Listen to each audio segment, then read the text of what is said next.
Hi guys, welcome back. Today we're talking about this optic right here.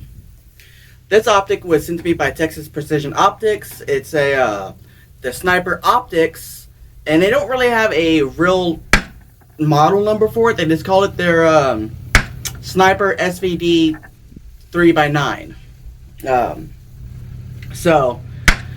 I haven't had a chance to, well, first of all, full disclosure, Texas Precision Optics did send me this optic to review. They did not give me any points on it to talk about. And I've been wanting a better optic for my PSL for a good minute because I was just using the regular 3-power Russian optic that came with the rifle, which is a decent optic. For most of what you're going to be doing with a PSL, this is going to do the trick. So, but I was wanting something that was more zoom. I like more zoom. And when they approached me to take a look at some of their optics, they had me look at their website. I picked out two things. I picked out the 3-power prism scope that I've been showing on the channel, and I picked this out. Another full disclosure, I have not had that much time with this optic as of yet. Today is actually the first time I have had to shoot with it, and I've only got about 20-something rounds through it at the moment. So this is more of a first impressions on it, and some of the talking points about what you might experience if you decide to get one of these for your PSL as well, and the features that are on it right now. I am planning on doing a follow-up on it once I get more time with it and I get it fully zeroed in, which it is not right now. I was hoping it was, but it's not. So I'll explain that in a minute. So the first thing, when I got this optic, it came on this rail right here, which it's an okay little mount rail. It uses hex keys to tighten it in there and hold it on real sturdy. Doesn't make it as a quick release as the original Russian mount is, but it will hold it on there real tight. The problem that I had was with this particular mount, the scope sat up almost a full inch higher than it does right now. So in order to have a, not have to put a cheek rise or something on here, I went ahead and took off my original Russian mount off of my Russian scope that came with the rifle and mounted it on here, and that brought it down. Now that came with some problems. Well, first of all, these screws, they're not meant to be taken off. They're really soft still, easy to strip, so you gotta be really careful with that. And then these bolts that go in here on both optics is like a really weird size. Alright, I never could find a wrench that fit these right. I don't know what size this is. I measured it with a caliper and it was some off size. I had a lot of trouble finding something. I think eventually I had to use like a 7mm, which was still a little loose, but it still fit on there just tight enough to actually work. Plus the way that they're mounted, when these are on here, they go like this, and you got a very small amount of space to get in there with. So that was a bit of a pain. I had to buy a wrench just for that. But once I got it on, it sits right. It still sits a little higher than I would like. It could sit honestly about another half an inch lower. But I also did notice it appears to sit less center line with the rifle than the original does, which causes some unsuspected kind of quirks I'll talk about here in a minute. But it does sit off a little bit more like that. Now, the things I do like about this one here over the Russian one, the Russian one uses has been adapted from the Russian battery to use a AA. So I do like that. But this was a CR25 or something like that. So that's kind of good because that's the same type of battery that's in all my illuminated optics. So instead of having to carry a couple AA's around just for this one, I can just keep CRs inside my my bag, and then, you know, I have batteries for all my optics. And as far as everything else, almost everything else is exactly the same on this rifle, except this is a 3 through 9 power, so you do get some more zoom on it. So you start with the lower magnification. Actually, no, I think this is 4 power. This is 4 power. So you start with less magnification, but then you get to go all the way up to 9 magnification. Now, another thing I do like about it, it is a first focal plane. So one of my complaints with the original is the reticle itself is super small and fine. So it's actually kind of hard to pick up sometimes, unless you're in lower light and using the illumination. Then it's a little easy to pick up, but it should be real easy to lose that reticle if you're going over any kind of material that has a lot of lines and strings, like looking over grass and stuff like that. It's real easy to lose your reticle.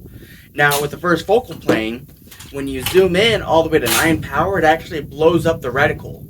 It doesn't take it off screen, but it does make it big enough to where it actually makes it easy to see when you're zoomed in all the way. So that is nice. The zoom got a nice sturdy throw on it. It doesn't feel like it's loose or anything. That's good. I haven't had any issues with that. And the caps and the zeroing is exactly like the original. So if you want to see about how to do the zeroing on this, look up my original video when I did the review of my PSL, and I talked about it in that video.